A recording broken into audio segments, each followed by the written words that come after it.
14 hours work hours extension చేయాలి అని చెప్పేసి సర్వీస్ బేస్డ్ కంపెనీస్ కొన్ని రిక్వెస్ట్ పెట్టాయి గవర్నమెంట్కి. కానీ బట్ గవర్నమెంట్ స్టిల్ థింక్ చేస్తుంది, అది గవర్నమెంట్ ఇంకా కన్ఫర్మ్ చేయలేదు ఇంకా.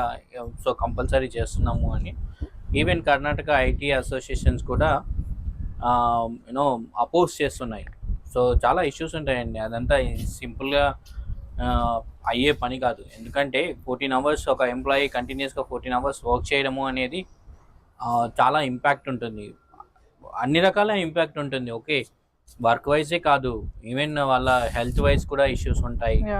డెఫినెట్గా వాళ్ళ ఫ్యామిలీస్ కూడా, ఫ్యామిలీస్ని ఆల్మోస్ట్ ఇంకా 5 days, మండే నుండి ఫ్రైడే వరకే 5 days వాళ్ళ ఫ్యామిలీతో ఉండరండి ఇంకా ఆల్మోస్ట్ చెప్పాలి అంటే. సో దీని వల్ల కంపెనీకి ఏమైనా బెనిఫిట్స్ ఉన్నాయా అండి ఈ ప్రపోజల్ ఇవ్వడం వెనకాల? బెనిఫిట్స్ అంటే ఉంటాయండి, ఫైనాన్షియల్ బెనిఫిట్స్ ఉంటాయి, కానీ